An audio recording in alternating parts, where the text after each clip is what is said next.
TVN 24 টেলিভিশনের নিয়মিত আয়োজন টিভিএন অ্যানালিসিস অনুষ্ঠান থেকে আপনাদের সবাইকে স্বাগত জানাচ্ছি। আমি রানা আহমেদ। সুপ্রিয় দর্শক, আপনারা এই মুহূর্তে যারা ঘরে টেলিভিশন সেটের সামনে বসে এই অনুষ্ঠানটি দেখছেন কিংবা আরেকটু পরে টেলিভিশন সেটের সামনে বসে আপনাদের এই প্রিয় অনুষ্ঠানটি উপভোগ করবেন, কিংবা এই মুহূর্তে যারা ফেসবুক লাইভে ঢুকেছেন অথবা আরেকটু পরে ফেসবুক লাইভে ঢুকবেন, কিংবা আরও পরে সময় সুযোগ মতো যারা ইউটিউবে অনুষ্ঠানটি দেখবেন, তাদেরকেও আগাম স্বাগত জানিয়ে রাখি। সুপ্রিয় দর্শক, স্বপ্নের দেশ আমেরিকায় আমরা কে না আসতে চাই? বিশেষ করে আমরা যারা বাংলাদেশের মানুষ, বাংলাদেশে যারা বসবাস করি, তাদেরকে যদি প্রশ্ন করা হয় যে তোমাকে যদি যেতে বলা হয় কোথায় তুমি যাবে, প্রথম নামটি বলবে আমেরিকায়।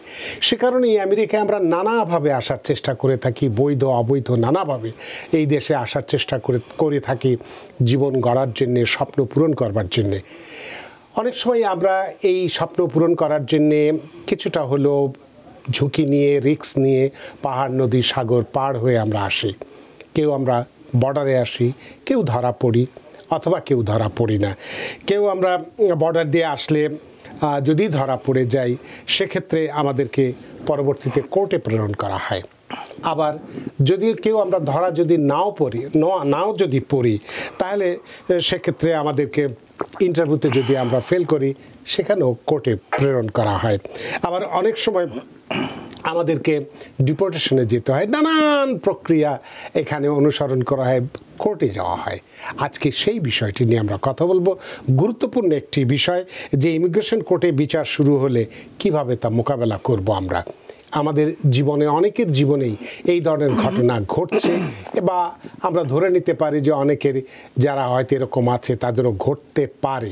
সেক্ষেত্রে কিভাবে মোকাবেলা করব, কি প্রস্তুতি গ্রহণ করব, সেই বিষয়টি আজকে আমরা আলোচনা করতে চাই, এবং সেই বিষয়টি পূর্ণাঙ্গভাবে আলোচনা করে যারা এই ধরনের অসুবিধার মধ্যে আছেন তারা কিছুটা হলেও আলোর দিশা পাবেন বলে মনে করছি। সুপ্রিয় দর্শক, এর বাইরে ইমিগ্রেশন সংক্রান্ত তো আপনাদের নানান প্রশ্ন থাকবেই, থাকাটাই স্বাভাবিক।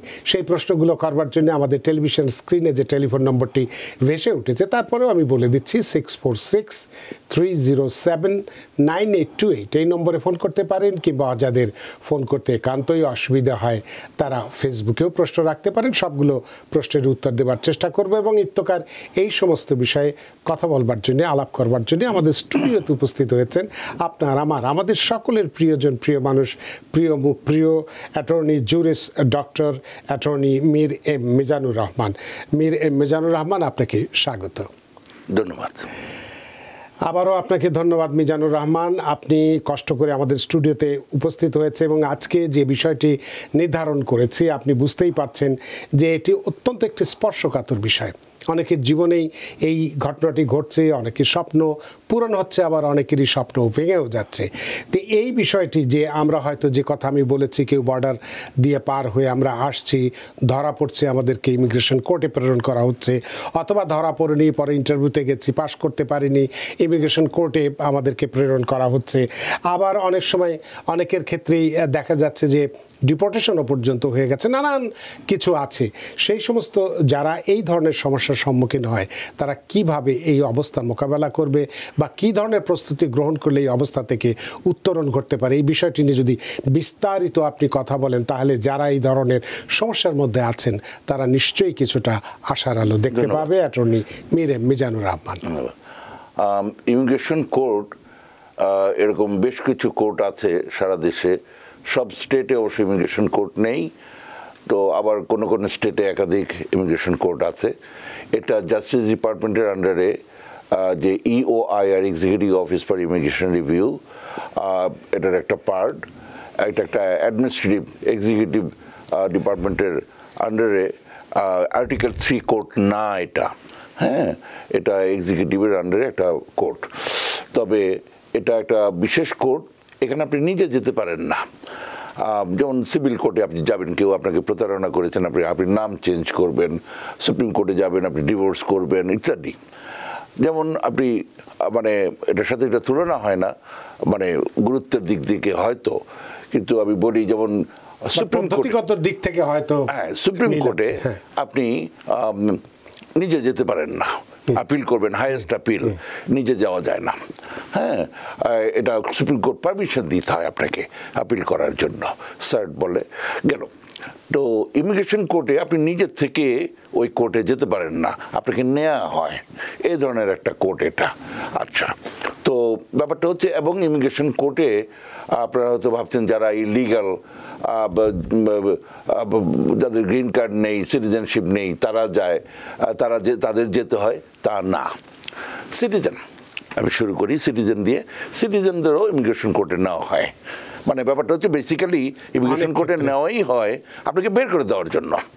গভর্নমেন্ট আপনাকে ইমিগ্রেশন কোর্টে নেয়, বেসিক ব্যাপারটা হচ্ছে আপনাকে বের করে নেওয়ার জন্য। এটা গিয়ে আপনি ডিফেন্ড করে আইদার ব্যর্থ হয়ে আপনাকে বের করে দেওয়া হবে, আর না হয় উল্টো আপনি স্ট্যাটাস পাবেন। এই হচ্ছে ব্যাপারটা। তো সিটিজেন কেন যাবে? আপনি যদি 2 বছর হয়ে যায়, হয়নি এখনো সিটিজেনশিপের, তখন যদি আপনার সামহাও দেখা যায় আপনি ফ্রড করে, প্রতারণার মাধ্যমে, ভুলভাবে, শুধু প্রতারণা না, ভুলভাবে, যেটার দোষ হওয়ার কথা ইমিগ্রেশন অথরিটি না, সেটা আপনার হবে। যদি ভুলভাবে আপনি গ্রিন কার্ড পেয়ে থাকেন, প্রতারণার মাধ্যমে গ্রিন কার্ড পেয়ে থাকেন, তাহলে আপনি সিটিজেন হয়ে গেলেও আপনাকে ডিপোর্ট করে দেওয়া যায়। যদি 2 বছরের বেশি সময় পার হয়ে যায়, তাহলে the burden of proof is on the government, এবং তখন আপনাকে ফেডারেল কোর্টের মাধ্যমে নিতে হবে, আর্টিকেল 3 ডিস্ট্রিক্ট কোর্টের মাধ্যমে। আর যদি তা না হয়, এবং সেখানে burden of proof is on the government, আর যদি 2 বছরের কম হয়, তাহলে দায়িত্ব আপনার উপর, এবং এটা ইমিগ্রেশন কোর্টের মাধ্যমে নিয়ে নেওয়া যায়। আচ্ছা, যেমন আমি একটা উদাহরণ দিই, আমার ক্লায়েন্ট দুজনেই সিটিজেন, হাজব্যান্ড ওয়াইফ, ব্যবসা করছে, বাইরে গিয়েছিল মিটিং থেকে, মানে বিজনেস মিটিং থেকে ফিরেছে, প্লেনের দরজা থেকে, ওই যে যখন গিয়ে যে কিওস্কে যাই সে স্ট্যাম্প করে, ওইটা না, ওখান থেকে অ্যারেস্ট করে নিয়ে গেছে। মানে প্লেনে উঠে গেছে সেই সময়? না, উঠে গেছে না, ওখান থেকে যখন ফিরছিল, যাতে করে মিস না হয় আর কি, এমন অবস্থাও করা হয়। কি ব্যাপার, একজন অফিসার অ্যারেস্টেড হয়েছিল। হ্যাঁ, তো অ্যারেস্টেড হয়েছিল, তো তার কাছ থেকে যত তথ্য পেয়েছে, সে যতগুলো কেস করেছে, অ্যাডজুডিকেট করেছে, তার মধ্যে এই কাপলের নাম আছে। তারা বেআইনিভাবে ঘুষ দিয়ে সিটিজেনশিপ পেয়েছে। হ্যাঁ, ওই অফিসার ওই জন্য অ্যারেস্টেড হয়েছে। তো তার যত কেস আছে এইভাবে করে, তো যাই হোক, মোট কথা হলে এটা দিয়ে আমার মানে এটা আমার একটা ক্লায়েন্ট। আচ্ছা, আরেক ঘটনা কি, যেমন ফিলিপিন্সে একবার আগ্নেয়গিরির অগ্নুৎপাত হলো, তখন একটা আমেরিকান বেস পুরা নিয়ে আসা হলো, এখান থেকে তার ইভ্যাকুয়েট করে সমস্ত লোকজনকে নিয়ে আসা হলো।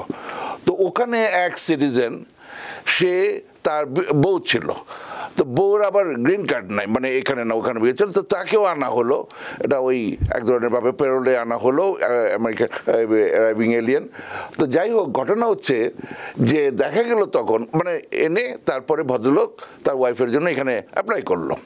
আচ্ছা, অ্যাপ্লাই যখন করলো, তখন তারও কাগজপত্র দিতে হয়, উনি সিটিজেন, তো ওনার সব ফাইলও আসলো, গিয়ে দেখা গেল যেটা হচ্ছে যে ওনার গ্রিন কার্ড পাওয়াই ঠিক হয় নাই। ঠিক আছে, কারণ তার মায়ের পিটিশনে যে আসছিল, কারণ ওয়াইফের তো ম্যারেজ সার্টিফিকেট দিতে হয়েছে, তো তখন দেখা গেল যে ওই যে বিয়ে করেছিল সেটা হয়ে গেছিল ওই মা সিটিজেন হওয়ার আগে, বা এবং ওই গ্রিন কার্ড পাওয়ার আগে। তো যদি ওইটা হয়, এটা অ্যাপ্রুভ হলো, এটা রিভোকড হয়ে যাওয়ার কথা, যেহেতু বিয়ে করে ফেলেছে। তো এইভাবে করে সিটিজেনরাও ইমিগ্রেশন কোর্টে তাদের নেওয়া যায়, এগুলো একটা। আচ্ছা, দ্বিতীয় হচ্ছে গ্রিন কার্ড হোল্ডাররা, তারাও গ্রিন কার্ড হয়ে গেছে, ভাবছে সুখে আছে। না, আপনি যদি এমন কোনো অপরাধ করেন যার জন্য 1 বছর বা তার বেশি সাজা হতে পারে, অ্যাকচুয়ালি হতে হবে না, তাহলেই আপনি, এটা বলে অ্যাগ্রাভেটেড ফেলোনি, একটা বিরাট লিস্ট, শুধু ফেলোনি না, মিসডেমিনার কেসও যদি হয়, তাইলেও এটা হতে পারে, আপনাকে বের করে দেওয়া হতে পারে। এ ধরনের আরও বিভিন্ন কিছু আছে। তো বেসিক্যালি এখন হচ্ছে যে গ্রিন কার্ড সিটিজেনশিপ যাদের নেই, তাদেরও কীভাবে ঘটনাটা হয়, যেটা আপনি প্রথমে শুরু করে দিয়েছেন, সেটা হচ্ছে বর্ডার ক্রস করে আসছিলেন, ধরা পড়েছেন, তখন তারা, যেহেতু তারা ইলিগাল, ভিসা নিয়ে আসেননি, ইলিগালি ঢুকেছেন, ফলে ওইটা ইটসেলফ ইজ এ ভায়োলেশন। তো ওইটার জন্য ইমিগ্রেশন কোর্টে নেওয়া যায়, তাদেরকে বের করে দেওয়া হবে। এখন যদি তারা মানে ন্যাচারালি কেউ যেতে চায় না, তো আইদার বলবে আমি যেতে চাই না, অথবা বলবে কি জানি বলে আমার ভয় আছে যেতে, তখন তাদেরকে ইমিগ্রেশন কোর্টের মাধ্যমে তাদেরকে বের করতে হবে। হুট করে বের করে দেওয়া যায় না, আনলেস তারা বলে যে আমি নিজে নিজেই চলে যাবো ভলান্টারি ডিপার্চার। এগুলো একটা গ্রুপ। আরেকটা গ্রুপ বর্ডার পার হয়ে গেছেন কিন্তু তারা ধরা পড়েননি, পরে এসে ধরেন ওনারা অ্যাসাইলাম অ্যাপ্লিকেশন করলেন, কি আপনার মানে ধরেন এখানে এসে কোনো একটা বেনিফিট নেওয়ার জন্য, যেমন বিয়ে করেছেন, ওইখানে গিয়ে ইন্টারভিউ হয়েছে, দেখা গেল যে না তাদের বিয়েটা ফেক, তখন তাদেরকে ইমিগ্রেশন কোর্টে নেওয়া যায় করার জন্য, কি যেন বলে ডিপোর্টেশন প্রসিডিংসে নেওয়া যায়। আরেকটা গ্রুপ হচ্ছে ধরেন এখানে এসেছেন বিভিন্ন ভিসায়, তারপরে বিভিন্ন অ্যাপ্লিকেশন করেছেন, যেমন আপনি যেটা বললেন যেমন অ্যাসাইলাম অ্যাপ্লিকেশন করেছেন, সেখান থেকে ইন্টারভিউতে পাশ করে নেই, ওনাকে বাই দ্যাট টাইম উনি ডিপোর্টেড মানে ইলিগাল হয়ে গেছেন এবং তখন ওনাকে ডিপোর্ট করার জন্য পাঠানো। এইভাবে করে একটা বিরাট জনগোষ্ঠী, হ্যাঁ, যারা এখানে বর্ন না, তারা ইমিগ্রেশন কোর্টে তাদেরকে নিয়ে যাওয়া হয় ডিপোর্ট করে দেওয়ার জন্য। হ্যাঁ, যেমন ইভেন বিয়ে করে গ্রিন কার্ড নিয়ে আসছেন, 2 বছর পরে আপনারা অ্যাপ্লাই করেছেন 1 বছর 9 মাস পরে রিমুভ করার জন্য, কন্ডিশন রিমুভ করার জন্য, সেই কন্ডিশন রিমুভ করতে গিয়ে আপনার ইন্টারভিউতে গেলে তাদের মনে হলো যে এই বিয়ে ফেক বিয়ে, ওখান থেকেও ইমিগ্রেশন কোর্টে পাঠানো হয় ডিপোর্টেশনের জন্য। তো এইভাবে করে এই যে হলো, তখন কথাটা হচ্ছে যে ওটা কীভাবে সঞ্চালক মহোদয় যে নির্দেশ দিলেন আমাকে যে ওখানে কীভাবে মোকাবেলা করতে হবে, তো উনি একটা বড় অংশের কথা বললেন যারা অ্যাসাইলাম সিকার, দেশে যেতে ভয় আছে, তো সেটা কীভাবে করা হবে। আচ্ছা, তো ইন জেনারেল ওই যে যারা বললাম যে অন্যরাও আছে, সেখানে যে ব্যাপারটা হচ্ছে এখানে কিছু রুলস আছে, ওই রুলটা মেনে চলতে হবে। আপনি হুট করে কাগজপত্র নিয়ে গিয়ে আপনি হিয়ারিংয়ের দিন যাবেন, জাজকে দিবেন, যেমন একটা ইন্টারভিউর সময় ওটা করতে পারেন, কিন্তু কোর্টে ওইরকম না, আপনাকে 2 মাস আগে কি 1 মাস আগে নিজের পক্ষে, মানে যেটা কোনো জাজ যদি লোকাল রুলে যদি এটা নাও বলে, তাহলে অ্যাটলিস্ট 15 দিন আগে সমস্ত কিছু আপনার প্রপার এভিডেন্স রুল ফলো করে, হ্যাঁ, আপনাকে ওইগুলো দাখিল করতে হবে, অ্যাপ্লিকেশন দাখিল করতে হবে এবং ওইটার জন্য ফিঙ্গারপ্রিন্ট দিতে হবে। এই সমস্ত কিছু এগুলো করে তারপরে আপনার কোর্টে ফেস করতে হবে, সেখানে জাজ থাকবে। গভর্নমেন্টের যে USDHS এর আন্ডারে আইস, হ্যাঁ, আগে যেমন সব কিছু ছিল এক INS এর আন্ডারে, এখন সেখানে 3টা ডিপার্টমেন্ট হয়েছে এবং ইমিগ্রেশন কোর্টের জাজরাও ছিল এই INS এর আন্ডারে, এখন তাদেরকে নিয়ে যাওয়া হয়েছে জাস্টিস ডিপার্টমেন্টের আন্ডারে, আর হোমল্যান্ড সিকিউরিটির আন্ডারে এই আইস, ইমিগ্রেশন অ্যান্ড কাস্টমস এনফোর্সমেন্ট। ওদের যে লয়াররা, ওরা গভর্নমেন্টের হয়ে আপনাকে ডিপোর্ট করার জন্য ফাইট করে, তো ওরা একটা পক্ষ, আপনার যে লয়ার আছে ওরা একটা পক্ষ, আর জাজ থাকে। এই হচ্ছে মোটামুটি সেট আপটা।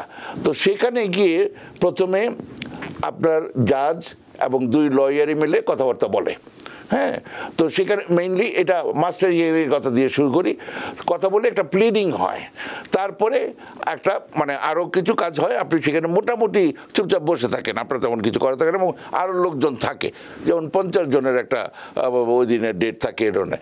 কিন্তু এরপরে যেই ডেটটা দেওয়া হয় সেটাকে বলে মেরিট হিয়ারিং বা ইন্ডিভিজুয়াল হিয়ারিং। হ্যাঁ, তো এই ডেটে অন্য কোনো কারো, ওই সময়টাতে অন্য কোনো কারো কেস থাকে না এবং অন্য কেউ থাকে না, আদার দেন কোর্ট অ্যাপয়েন্টেড ইন্টারপ্রেটার থাকে, এবং কোনো সময় ইউনিভার্সিটির ছাত্ররা থাকে, মানে যাদেরকে নিয়ে আসা হয়, জার্নালিস্ট কি অন্য কোনো অ্যাটর্নি শিখতে চায়, এটা আমাদের পারমিশন নিয়ে করতে হয় আর কি, গেল।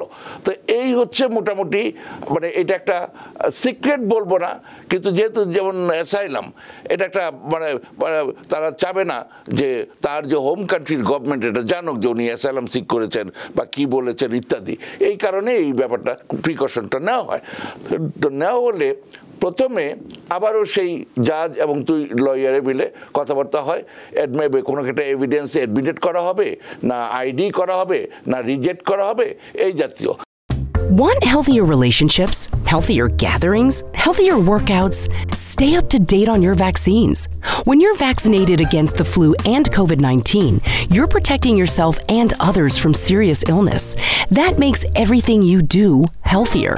So don't wait. Set a date. Get your flu and COVID shots and have healthier meals, healthier hugs, healthier parties, healthier travel. Learn more at nj.gov/health/vaccines. তারপর বিভিন্ন ইস্যুস নিয়ে ডিবেট হয় যে কোন তারা একটা মোটামুটি সর্ট আউট করে। এমনকি অনেক সময় জাজ ওখান থেকে চলে যান, দুই লয়ার মিলে আবার আলাপ করে, আগেই তাদের আলাপ করার অনেক সময় কথা ওটা হয়ে ওঠে না, অনেক সময় প্রচুর কেস বলে গেল। তারপরে আপনার যে লয়ার উনি আপনাকে ডিরেক্ট এক্সামিনেশন করবে, প্রচুর প্রশ্ন করবে, করে প্রশ্ন এবং উত্তরের মাধ্যমে আপনার কেসটা কোর্টে তুলে ধরবে এবং প্রতিটা জিনিস রেকর্ডেড হয় এবং আপনি ইন্টারপ্রেটার পান, কোর্টের ইন্টারপ্রেটার, যিনি মানে মানে অ্যাকচুয়ালি আপনি কি বলছেন সেই কথাটা ইংরেজিতে ওখানে বলবেন এবং এগুলো সব রেকর্ডেড হয়, এটা মনে রাখতে হবে। আচ্ছা, তারপরে এর মধ্যে অবজেকশন হয়, তারপরে গেল, তারপরে হচ্ছে ক্রস এক্সামিনেশন হয়, গভর্নমেন্ট লয়ার এই প্রশ্নটা করেন, তারপরে আবার রিডাইরেক্ট এক্সামিনেশন হয়, আর জাজ তারপরে প্রশ্ন করে, কিন্তু জাজ প্রথমে মাঝখানে এনি টাইম প্রশ্ন করতে পারেন।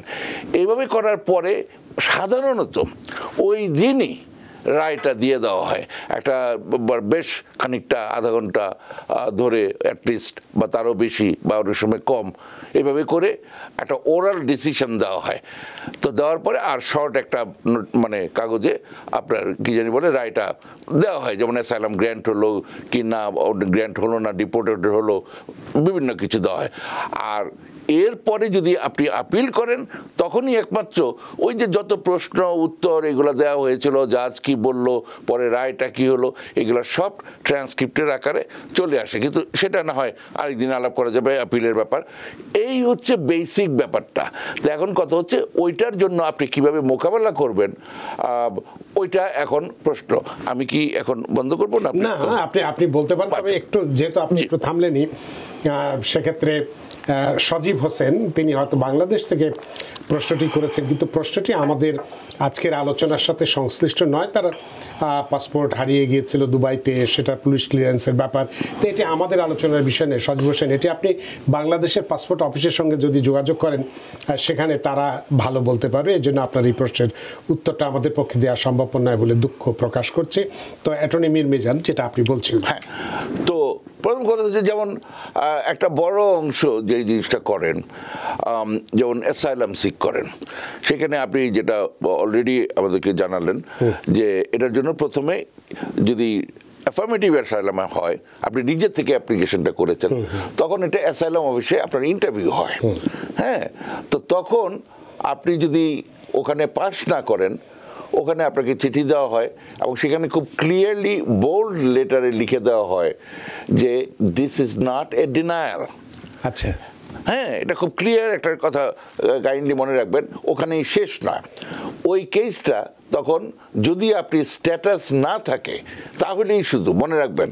হ্যাঁ, যদি আপনি এর মধ্যে, যেমন আপনি B2 ভিসায় আসছেন, 6 মাস চলে গেছে, আপনি অ্যাসাইলাম সিক করেছেন এর মধ্যে বা এর পরে, কিন্তু 1 বছরের মধ্যে, হ্যাঁ সাধারণত, তো সেই কেসটা বাই দ্য টাইম আপনি ইলিগাল হয়ে যাবেন, তখন এটা কোর্টে দেওয়া হবে ফর রিমুভাল প্রসিডিংস। সেখানে যখন আপনি কোর্টে যাবেন as a defence to deportation, আপনি ওই অ্যাসাইলাম অ্যাপ্লিকেশন, রেফার্ড অ্যাপ্লিকেশনটা ওইখানে আবার ওখানে জাজের সামনে আপনি প্লেস করবেন, যেটা ওরাই আপনাকে দেবে, সেটা আপনি আবার অ্যাডজুডিকেট করার জন্য, এটাকে বলে de novo hearing, as if nothing happened before. হ্যাঁ, যদিও এটা পুরোপুরি সত্য না, আপনি ওখানে কী কথাবার্তা বলেছেন ওটা থেকে যায়। হ্যাঁ, তো যাই হোক, এটা মানে ওইটার রিপোর্টটাও আসে, ওইভাবে করে গেল। তো ওইটা থেকে যায়, ওইটার উপর ভিত্তি করে আপনার অ্যাসাইলামটা মানে ওইখানে আবার অ্যাডজুডিকেটেড হয়। তো অনেক সময় অনেকে যখন অ্যাসাইলাম অ্যাপ্লিকেশন ফাইল করেন তখন তো নাই, ইভেন পরেও বেশ কিছুদিন ধরে কোনো আর কাগজপত্র আনেন না, ওই অ্যাপ্লিকেশন, পাসপোর্টের কপি বা পাসপোর্টও থাকে না অনেক সময়, যাই মোটামুটি দিয়ে একটা মোটামুটি তার যে জীবনের গল্প, যে দুঃখজনক কাহিনী, সেগুলো বলেন। সেগুলোর এমন রুল আছে, আপনি কোনো কাগজপত্র ছাড়াও আপনি অ্যাসাইলাম পেতে পারেন যদি আপনাকে ক্রেডিবল মনে করা হয়। হ্যাঁ, এই হলো কথাটা। আপনাকে পুলিশে পিটাইছে, এটা তার পুলিশের সার্টিফিকেট দেবে না। হ্যাঁ, তো কিন্তু কথাটা হচ্ছে যে তারপরও আপনি ডকুমেন্টস দরকার হয়। হ্যাঁ, তো এখন কথাটা হচ্ছে, ধরেন ওইটা হলো না, কিন্তু কোর্টে যখন যাবেন আপনাকে সময় দেওয়া হবে। হ্যাঁ, কিন্তু আপনার প্রচুর ডকুমেন্টারি এভিডেন্স আপনার জোগাড় করা দরকার হয়। এগুলো এটা আপনার পার্সোনাল জিনিসপত্র। দুই হচ্ছে আপনার ওই দেশের কি অবস্থা, হ্যাঁ, সেই ব্যাপারে দেশীয় বিদেশি আন্তর্জাতিক বিভিন্ন ব্যাকগ্রাউন্ড ম্যাটেরিয়াল, রিসার্চ ম্যাটেরিয়াল থাকে, সেগুলো জমা দিতে হয়।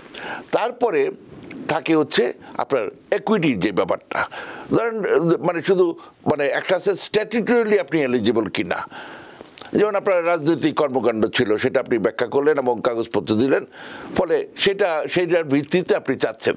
কিন্তু এগুলা হয়েও ডিসক্রিশনারি একটা ফ্যাক্টর থাকে। আপনি সবই ঠিক আছে, কিন্তু ওই মারামারি করেন, চুরি টুরি করেন, এই দোকানে গিয়ে শপলিফটিং করেন, এই জাতীয় বিভিন্ন ঘটনা আছে। ইভেন এমন আছে আপনি কনভিক্টেড হন নাই, আপনি উকিলে ছাড়া টাড়া নিয়ে আসছে সামাও, হ্যাঁ, কিন্তু আপনি একের পর এক অ্যারেস্ট হয়েই যাচ্ছেন, হ্যাঁ। তারপর আপনার DWI আছে, ডোমেস্টিক ভায়োলেন্স আছে, বিভিন্ন কিছু আছে। এই সমস্ত কারণে, এবং হয়তো কনভিকশন হয় নাই, কিন্তু অ্যারেস্ট রেকর্ড ইমিগ্রেশন কোর্টে এটা মানে অ্যাডমিট করা যায়, এর প্রশ্ন জিজ্ঞেস করা যায়। তো এই সমস্ত কারণে, বা আপনি ট্যাক্স দেন না, হ্যাঁ, কাজ করেন ট্যাক্স দেন, নিউ ইয়র্ক সিটিতে থাকেন, বউ বাচ্চা কাচ্চা নিয়ে থাকেন, 4-5 জনে মিলে সারা বছরে আপনার ইনকাম মানে পিকুলিয়ার এক নাম্বার আর কি, হ্যাঁ। তো তখন ওগুলা ডিসক্রিশনারি পয়েন্ট অফ ভিউ থেকে ওখানে আপনাকে ধরা হয়, এবং আপনার অন্য দিক যে ভালো অবস্থা থাকলো, আপনি ধরেন নমক পার্টি করতেন, আপনি ব্যথাও পেয়েছেন, বিভিন্ন কিছু হয়েছে, কিন্তু আপনার ওই গুড মোরাল ক্যারেক্টার ভালো না, হ্যাঁ, নাই আর কি গুড মোরাল ক্যারেক্টার, ফলে আপনি অ্যাসাইলাম নাই পেতে পারেন, ওইটা একটা আছে। তো এই সমস্ত কারণে ওই দিক দিয়েও আপনার যা যা আছে ভালো জিনিসপত্র যে জন্য আছে, বাচ্চা কাচ্চা হয়েছে, আপনার ফ্যামিলি টাইজ আছে, এগুলা সব কিছু দিয়ে সুন্দরভাবে এভিডেন্স প্যাকেজ তৈরি করতে হবে, পেজিনেটেড করতে হবে, ইন্ডেক্স নাম্বার দিতে হবে, লিস্ট থাকতে হবে। এইভাবে করে প্রথমে হচ্ছে ডকুমেন্টারিলি, এবং তারপরে ভালো হয়, যেটা সব লয়ার করে না, যেমন আমি একটা মেমোরেন্ডাম অফ ল লিখি, হ্যাঁ, জাজকে আইন দিয়ে মানে বোঝানো, শিক্ষা দেওয়া আর কি, মানে এটা কোনো খারাপ কথা না। আমরাও অফিসার অফ দ্য কোর্ট, তাকে হেল্প করা যে এই আইনের আন্ডারে আপনি তাকে গ্র্যান্ট করতে পারেন, প্লাস এই একুইটি আছে। ওর আপনি যদি না করেন, যখন আমরা আপিলে যাব, এই আইনের আন্ডারে your decision will be reversed. সুতরাং তারা দেখে এটা তাদেরকে হেল্প করার জন্য, হেয় করার জন্য না। এটা আমরা অনেক সময় করি, অনেক সময় করি না, মানে এক এক লয়ার এক এক প্র্যাকটিস গেল। তো এইভাবে করে আপনি মানে ওখানে যাওয়ার আগের যে ব্যাপারগুলো, সেগুলো যেটা বললাম, ডকুমেন্টারি এভিডেন্স এবং মেমোরেন্ডাম অফ ল, এইভাবে করে সময় মতো আপনি যদি পরে দাখিল করেন সময়ের পরে, তাইলে ওই এভিডেন্স, আপনি যত ইম্পর্টেন্ট এভিডেন্সই থাকে, আপনাকে ওগুলা বাদ দিয়ে দেওয়া হবে। ফলে হয়তো আপনারা বললেন যে আমার অনেক কিছু আছে, আমি কেন পেলাম না, কারণ সঠিক সময় মতো এইগুলো সাবমিট করা হয় নাই, ফাইল করা যে ব্যাপারটা, এটা কাইন্ডলি একটু মনে রাখবেন। আচ্ছা, তারপরে আসতেছে ওই দিন গিয়ে কি করবেন,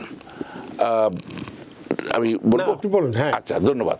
আপনি যেদিন যাবেন, তাহলে আপনি যখন থামতে বলেন, আমাদের একজন দর্শক টেলিফোনে আছে, আমরা ফোনটা নিয়ে নেই। সুপ্রিয় দর্শক, কে আছেন টেলিফোনে? দয়া করে নাম পরিচয় বলে আপনার প্রশ্নটি করুন। হ্যালো, জি, হ্যাঁ ভাই, আসসালামু আলাইকুম। ওয়ালাইকুম আসসালাম। আচ্ছা, আমার একটা প্রশ্ন মিজান ভাইয়ের কাছে। জি, আমি 2013-তে অ্যাপ্লাই করছি ভাই বোনদের জন্য, রিসিপ্ট লেটার আছে, কোনো অ্যাপ্রুভাল এখনো হয় নাই। আমি অসুস্থ, যদি আমি মারা যাই তাহলে সিটে বাদ যাবে। আমার অন্য বাইরে এদেশে সিটিজেন আছে, তারা কিছু করতে পারবে কিনা অ্যাপ্রুভাল আগে? আর এটা আপনারা যারা লয়ার আছেন মিজান ভাইয়ের মতো, আরো যারা, তারা আমার কি সাহায্য করতে পারে, বা আমি তাদের মাধ্যমে কি সাহায্য পেতে পারি? এটাই আপনার প্রশ্ন। অনেক ধন্যবাদ আপনার প্রশ্নের জন্য। তবে আপনি যে আশঙ্কা প্রকাশ করলেন, আপনি যদি মারা যান, আমরা দোয়া করি আপনি আরো দীর্ঘদিন বেঁচে থাকুন। অ্যাটর্নি মীর মিজান, আমাকে একটু হেল্প করতে হবে। আপনার প্রতি আমার সালাম রইল, কিন্তু দুঃখজনকভাবে আমি কি শুনতে পারেন শুনি কিনা, উনি যেটা আমি বললেন, শুনি ওনার ভাই বোনদের জন্য আবেদন করেছেন 2023 সালে। ও 23 সালে, আর 13 সালে, সরি 2013 সালে উনি আবেদন করেছেন, যতটুকু আমি শুনেছি। তো ওনার আশঙ্কা যে ওনার উনি মারা যেতে পারেন, যেহেতু উনি আমি বোধহয় বাকিটা শুনেছি। হ্যাঁ, বাকিটা তো শুনছে যে ওনার অন্য ভাই আমি শুনি নাই। হ্যাঁ, ওনার অন্য ভাই বোনরা সিটিজেন আছেন, উনি মারা গেলে ওনাদের ক্ষেত্রে কি হতে পারে, ওনারা আবার ওনার পক্ষ হয়েই করতে পারবেন কিনা? এটা একটা ওই যে জনের বলে খুব দুর্ভাগ্যজনকভাবে মানে সত্যি কথা, অ্যাপ্রুভাল না হলে একটু সমস্যা হবে, একটু না ভালো সমস্যা হবে। আচ্ছা, অ্যাপ্রুভালও যদি হয় এর মধ্যে হয়ে থাকে, তাহলে যেই ভয়ঙ্কর কথাটা উনি বললেন, যেটা আপনার সত্য কথা, আমরা যে কোনো সময় চলে যেতে পারি, মানে ডিসিপ্লিনেটর পেয়েছে, হ্যাঁ ডিসিপ্লিনেটর পাক, কিন্তু যদি অ্যাপ্রুভালটা হয়ে যায়, হ্যাঁ, আর অ্যাপ্রুভালটা না হয়, দুই ধরনের সিচুয়েশন। ধরেন অ্যাপ্রুভালটা হলো আমরা ভালো ডিসিপ্লিনেটরি পেয়েছে, আর কিছু হয় না। হ্যাঁ, তো যদি অ্যাপ্রুভাল লেটার, কারণ মানে আমিও ওনাকে একটু বলতে চাই যে আপনি কেন ভাবলেন যে আপনি আল্লাহ আপনাকে নিয়ে যাবে। হ্যাঁ, তো ধরেন মানে উনি বেঁচে থাকবেন এটি আমরা আশা করি, তো এবং ওনার অ্যাপ্রুভালটা আসলো। হ্যাঁ, তো অ্যাপ্রুভালটা হয়ে গেলে এটা শুধু তো ওনার প্রশ্ন না, আমরা এটা দিয়ে আরও মানে যেরকম একটা এক্সেপশন যেটা আছে, বিকজ নর্মালি উনি যে প্রশ্নটা করেছেন এটা কেন গুরুত্বপূর্ণ, পিটিশনার ডাইজ, পিটিশন ডাইজ।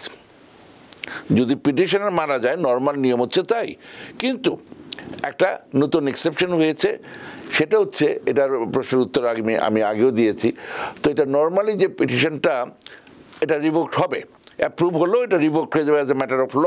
কিন্তু তারপরে যদি আপনারা দেখাতে পারেন যে একটা long list of other relatives আছে, ওনারা দেখেন মানে স্ট্যান্ড অন মানে শু, যে ওই যদি এরকম থাকে, ওনাদের এরকমের আর্থিক অবস্থা ভালো থাকে, তাহলে হিউম্যানিটেরিয়ান রিইনস্টেটমেন্ট বলে একটা কথা আছে, ওটা করে, এবং সাবস্টিটিউশন অফ স্পন্সরশিপ। কারণ যখন ফাইনালি গ্রিন কার্ডের জন্য কনসুলার প্রসেসিংয়ে যাবে, I-864 এফিডেভিট অফ সাপোর্ট দিতে হয়, সাথে tax Returns and other financial document, সেটা পিটিশনারকে দিতেই হয়। তখন পিটিশনার তো আল্লাহ নিয়ে গেছে, তখন কি হবে? সেই জন্যই এটা করা হয়েছে। তখন সাবস্টিটিউশন এর একটা ব্যবস্থা আছে। উনি বললেন আশঙ্কা প্রকাশ করে, যেটা বললেন, তখন ওনার অনেক আত্মীয় স্বজন যে আছেন, ওনাদের কেউ একজন, লম্বা লিস্ট, ইন লস থেকে শুরু করে, কেউ একজন কেন, যদি একাধিক হয় করতে পারে, একজন করবে, কিন্তু দেখা গেল ওনার দিয়েও হচ্ছে না, তখন আবার জয়েন্ট স্পন্সরশিপ হতে পারে। তো এই হচ্ছে সিচুয়েশন যদি অ্যাপ্রুভালটা থাকে। তো আপনারা একটু লিখে টিকে অ্যাপ্রুভালটা, এবং এটার অনেক সময় আছে, যারা 2008 সালে কোন এক সময়, যেটা আমি রেগুলার দেখি সঞ্চালক মহোদয় মানুষকে জানান, এবং এটা ওনার কাছে আছে, সেটা হচ্ছে কোনো এক সময়, আমি এগুলো তত জানি না কারণ আমি তত এগুলো করি না।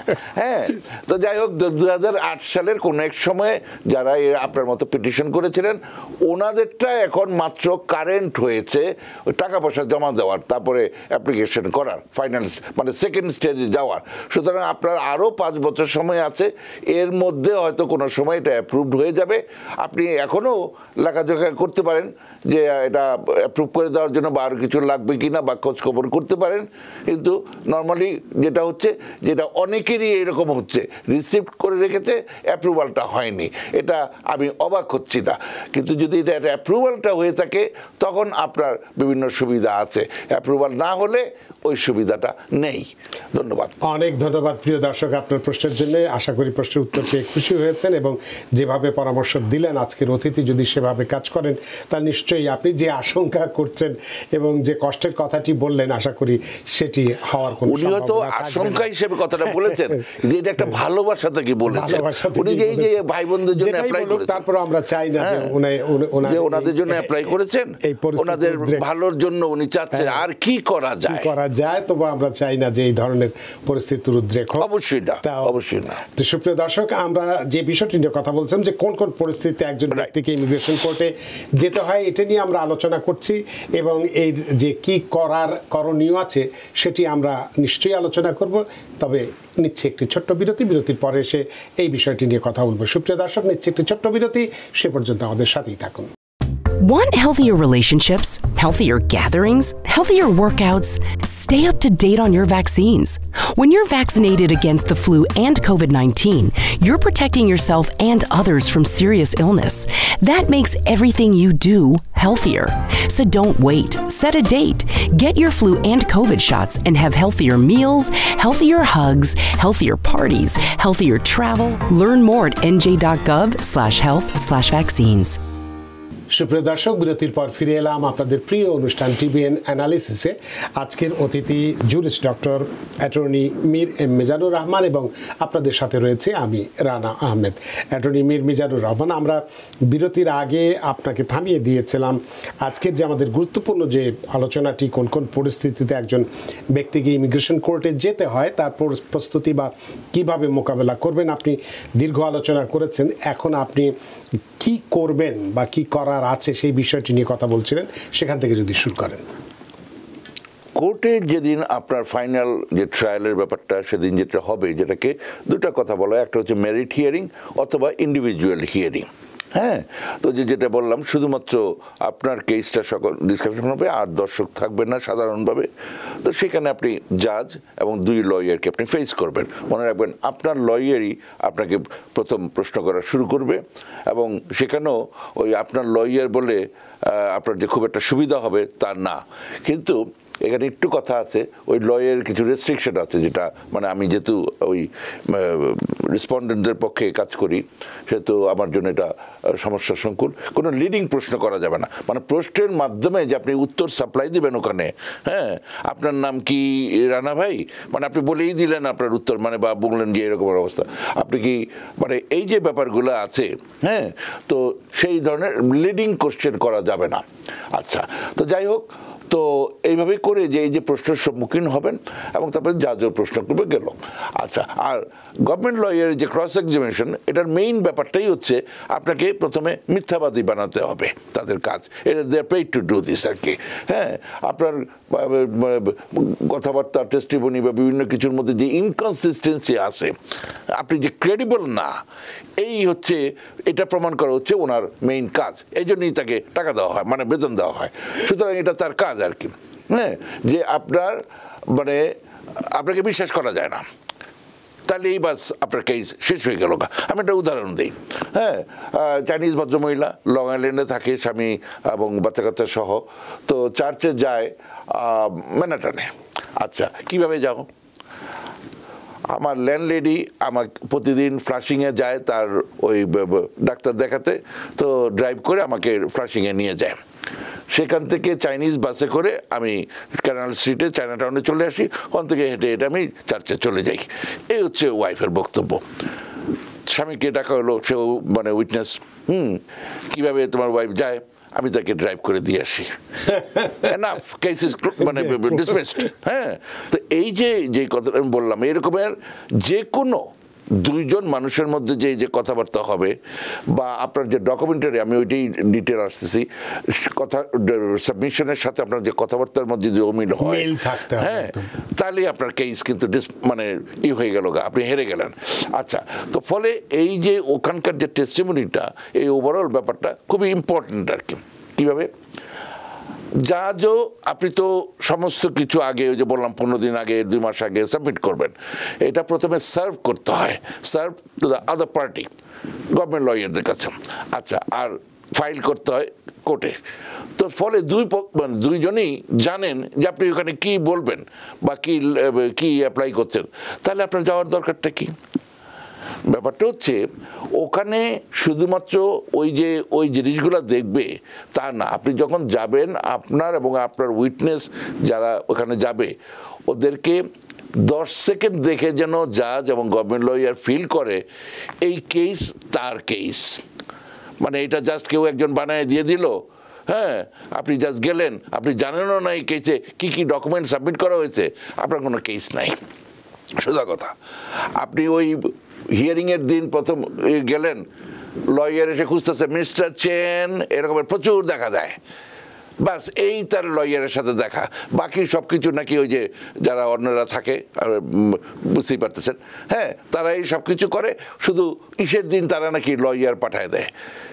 ওই লয়ারও কেসের কিছু জানে না, আপনিও জানেন না কি সাবমিট করা হয়েছে, ওখানে গিয়ে বুঝতেই পারতেছেন কি অবস্থা হবে। যেমন আমি উদাহরণ দিই, আচ্ছা তোমার মা যে চিঠিটা লিখলো, ঠিক আছে, হ্যাঁ, my mother wrote a letter, she has no clue তার মা চিঠি লিখছে। আমার কেসটা কিন্তু কথাটা হচ্ছে যে ওই কেস আগে আরেকজনের কাছে ছিল, তারা মার চিঠি দিয়েছে, সাবমিট করেছে, এই ভদ্রমহিলা নিজেই জানে না তার মা চিঠি দিয়েছে, সুতরাং বুঝতেই পারছেন এই চিঠি কোত্থেকে আসলো। আচ্ছা, আমি নিজে প্রিপেয়ার করলাম, ওয়াইফ, হাজব্যান্ড, শালি, মানে ওয়াইফের বোন, মার বাসায় পুলিশে গেছে, গিয়ে ধমকায় টমকে আসছে, মাকে অ্যারেস্ট করে নিয়ে গেছে, কারণ ওই স্ত্রী এই ভদ্রমহিলা কিছু একটা করে, হ্যাঁ, গেল। তো এই যে একটা অবস্থা, সে ওয়াইফ জানে আর ওয়াইফের বোন জানবে না মা অ্যারেস্ট হলে, বাংলাদেশে হোক আর চায়নাতেই হোক, এটা হইতে পারে না। ওয়াইফ বলতেছে মা অ্যারেস্ট হবে, যখন ওই শালিকে এনে, মানে ওই তার বোনকে এনে মানে টেস্টিফাই করানো হলো, তার কোনো ধারণাই নাই যে মা অ্যারেস্টেড হয়েছে। সুতরাং বুঝতেই পারতেছেন যে শুধুমাত্র কাগজপত্র জমা দিলেই হবে না, ওখানে কি কি কাগজ জমা দেওয়া হয়েছে ওটা আপনাকে জানতে হবে। বলে তার আগে আপনার ওই যে বললেন আমি ব্যস্ত, আমি কাজে, আমার নাই, হ্যাঁ, ওগুলা নাই, ওখানে এসে যেগুলো দেখা কি কি কাগজপত্র জমা হয়েছে ওগুলো রিভিউ করা, ওখানে কি কি কন্টেন্টটা কি, মা চিঠিতে কি লিখেছে, কি যার সাথে আপনি একসাথে অমুক পার্টি করতেন, কি অমুক সংগঠন করতেন, সেখানে তারা কি লিখেছে আপনার সম্পর্কে, হ্যাঁ, যে কোন হসপিটালে আপনাকে নিয়ে গেল, সেই যে রিক্সা চালক নিয়ে গেছে আপনাকে, সেটার আপনি কিছুই জানেন না। আপনি বলতেছেন গাইবান্ধা সদর হাসপাতালে নিয়ে গেছে, উনি বলতেছেন মানে সাম আদার দেবিদার উপজেলা সদরে নিয়ে গেছে। সুতরাং বুঝতেই পারতেছেন যে ঘটনা কি হবে। এই জন্য তাহলে প্রথমে কি দাঁড়ালো, এই যে সাবমিশন হয়ে গেল, তারপর থেকে মানে কোর্ট কেসের 2 মাস আগে থেকে, মাই গড, আই ডোন্ট কেয়ার আপনার পয়সা মানে কোত্থেকে ম্যানেজ করবেন, প্রথম কথা যে উকিলের পয়সা দিবেন, এটা না করলে মানে সত্য কথা হচ্ছে অবস্থা ভালো হবে না। আচ্ছা, গেল, খালি মানে মানে মানে আমাকে নিজেকেই সমালোচনা করে বলতেছি, কারণ আপনি উকিলের কাছে পয়সা চাই, উকিলের কাছে পয়সা চাই, কেন পয়সা চায় কি না হয় সেটা গেল, কিন্তু এইটা একটু সারবেন। তারপরে যেটা শুরু হলো, ওই ফাইলে আপনার প্রতিটা পাতা কত নম্বর পৃষ্ঠায় কোনখানে কি লেখা আছে, প্লিজ আপনি উকিলের রুম আছে, কনফারেন্স রুম আছে, যেইখানে আছে কপি নিয়ে হলেও আপনি এগুলো প্রত্যেকটা জিনিস জানবেন। কারণ যদিও তারা জানে যে এখানে কি আছে, আপনি যখন প্রেজেন্ট করবেন ওইটার সাথে ওই রেকর্ডটা, আরওপি বলে, রেকর্ড অফ প্রসিডিংস, ওইটার যেন কোনো কনফ্লিক্ট না থাকে, এইগুলো একটা। আর মাস্ট আপনাদের উইটনেস থাকতে হবে। আমি দুঃখজনকভাবে দেখি ম্যাক্সিমাম লোকের, হ্যাঁ, তারা সে রাজনৈতিক মতাদর্শে বিশ্বাস ছিল, ধর্মীয় বা হোয়াট এভার ইট ইজ, এত লোকে এখানে লোক মানে মারামারির লোকের অভাব পাওয়া যায় না, কিন্তু কোর্টে আপনি একটা লোক নিয়ে যেতে পারেন সাক্ষী হিসেবে, এইটা না হইলে আপনার কোনো কেসই নাই। হ্যাঁ, আপনার অমুকের বাগিনার সম্বন্ধের শ্বশুর হয়তো জিতে গেছে, হ্যাঁ, কিন্তু আপনি জিতবেন না। দিন দিন সবকিছু কঠিন হচ্ছে। আপনি জাজ গেলেন, গিয়ে বললেন আমি অমুক পার্টি করতাম, আমাকে পুলিশ একদিন ধরে নিয়ে দিচ্ছে, আর আপনি পাশ করে যাবেন। এই আশাটা আপনি করলেন কেন? এই আশাটা আপনি করলেন কেন? করতে পারেন না আপনি। ওই যেই পাশ করে গেছে অফ চান্সে করুক, কিন্তু আপনি পারবেন না, অন্তত আমি পারবো না আপনাকে ওই ব্যাপারে হেল্প করতে। আপনার মাস্ট, এবং স্কাই ইজ দ্য লিমিট। কয়জন লাগবে? 5 জন 10 জন। ম্যাসাচুসেটস থেকে, বস্টনও না, মানে গ্রামের ছোট শহর থেকে 18 জন এই নিয়োগে এসে টেস্টিফাই করেছে আমার ক্লায়েন্ট আছে। 18 জন, তার মধ্যে উকিলও আছে। ওই একসাথে চার্চে যায়, তারা নিয়ে আসছে এবং তারা আসছে। তো ওরা যদি পারে, চাইনিজরা যদি পারে, বাঙালি কেন পারবে না? এই বাঙালি 71 না বলে যুদ্ধ করছে, আবার না কি এবার কি অবশ্যই করছে, যুদ্ধ করে এই দেশ আনা হয়েছে। আর সেই দেশের মানুষ হিসেবে আপনি 10টা লোক জোগাড় করতে পারবেন না, এটা হইতে পারে না। আমাদের হাতের সময় খুব কম, সঙ্গে 1 মিনিটের মধ্যে শেষ করবেন না, বলেন। আচ্ছা, আরো বলবো না। হ্যাঁ, তো ফলে প্রথম কথা হচ্ছে আপনি রিটেন ম্যাটেরিয়াল যা জমা দেওয়া হয়েছে প্রত্যেকটা জিনিস পুই পুই করে দেখবেন, নাম্বার 1। 2, ওইটার সাথে আপনার কথার মিল থাকতে হবে। 3, ইভেন এখন কথা হচ্ছে আরেকটা, যেহেতু সময় কম, আপনার কথাবার্তার যখন উত্তর দিবেন, প্রম্পট আনসার। আমি আরেকজনের একটা কেস যখন আমার কাছে আপিলের জন্য আসলো, আমি ওই আপিল করলাম এবং ওই যে বললাম যে ট্রান্সক্রিপ্ট আসে, সেখানে দেখলাম জাজ বলছে কেন তাকে ওই উত্তরটা বিশ্বাস করে নাই, কারণ তার প্রশ্ন এবং উত্তরের মধ্যে এত সেকেন্ড গ্যাপ ছিল, মানে উইফুই করতেছে, উত্তর খুঁজতেছে। হ্যাঁ, এই যে প্রম্পট আনসার দিতে আপনি ব্যর্থ হলেন, এটার জন্য আপনার নেগেটিভ ক্রেডিবিলিটি ধরা হবে। সুতরাং এই ধরনের I could go on and on, যেহেতু সময় কম, ফলে আপনারা এইভাবে করে ছোট ছোট এই যে বিষয়গুলো আছে, এই জিনিসগুলো কাইন্ডলি একটু খেয়াল রাখবেন। ধন্যবাদ আপনাকে, অসংখ্য ধন্যবাদ জনাব। অনুষ্ঠান শেষ করতে পারছি না, একজন দর্শক আমাদের লাইনে আছে, তার প্রশ্নটি নিয়ে নেই। সুপ্রিয় দর্শক, কে আছেন টেলিফোনে? দয়া করে নাম পরিচয় বলে আপনার প্রশ্নটি করুন। জি, আমি আসলে প্রশ্ন করতে যাচ্ছিলাম যে আমি আমার ভাইয়ের জন্য অ্যাপ্লাই করেছিলাম। কবে? 2007-এ। আচ্ছা, কোন মাসে? 2007-এর ডিসেম্বরে। আচ্ছা। তো আমার ভাই মারা গেছে 22-এ। তার ছেলে মেয়ে কি আসতে পারবে? অনেক ধন্যবাদ আপনার প্রশ্নের জন্য। যিনি যার জন্য বেসিক পিটিশনটা করেছেন উনি হচ্ছে ভাই। উনি যেহেতু আল্লাহ নিয়ে গেছে ওনাকে, মানে সৃষ্টিকর্তা নিয়ে গেছেন, হ্যাঁ, তাহলে অন্যেরা, মানে ওনার যে বাচ্চা কাচ্চার কথা যা বলছেন বা স্পাউস, আসতে পারবে না। এটা হচ্ছে নর্মাল নিয়ম। কিন্তু তারা যদি আমেরিকাতে থাকে তাহলে আপনি কাইন্ডলি একজন লয়ারের সাথে কথা বলেন। হ্যাঁ, কিছু এক্সেপশন আছে, এটুকুই শুধু আমি বললাম। নর্মাল নিয়ম হচ্ছে দ্য আনসার ইজ নো। তারা যদি, যেই বেনিফিশিয়ারি, মানে ডিরেভেটিভ বেনিফিশিয়ারি যাদের কথা আপনি বলছেন, তারা যদি আমেরিকাতে থাকে, ইমিডিয়েটলি কোনো লয়ারের সাথে যোগাযোগ করেন। ধন্যবাদ। অনেক ধন্যবাদ প্রিয় দর্শক, আশা করি আপনার উত্তর পেয়েছেন। অ্যাটর্নি মীর মিজান, আপনি অনেক ব্যস্ত মানুষ, ব্যস্ততা সত্ত্বেও বাইরে বৃষ্টি হচ্ছে, বৃষ্টি উপেক্ষা করে আমাদের স্টুডিওতে উপস্থিত হয়েছেন। আজকে একটি গুরুত্বপূর্ণ বিষয় একদম পূর্ণাঙ্গভাবে আলোচনা করেছেন। যারা আমরা বিভিন্নভাবে অ্যাসাইলাম করে থাকি, কি প্রসিডিংস আমাদেরকে কোর্টে গেলে মেনটেন করতে হবে, কিভাবে আমরা কোর্টের সামনে যে নিজেদেরকে উপস্থাপন করলে বিশ্বাসযোগ্যতা অর্জন করতে পারবো এবং কেস জয়ী হতে পারবো, পূর্ণাঙ্গভাবে আলোচনা করেছেন। সত্যি আমরা ঋদ্ধ, আমরা প্রাণিত। ধন্যবাদ। সুপ্রিয় দর্শক, আজকে যে বিষয়টি নিয়ে কথা বলেছি নিশ্চয়ই বুঝতে পেরেছেন। যারা আমরা এই ধরনের পরিস্থিতির মধ্যে আছি তাদের যথেষ্ট উপকার হবে।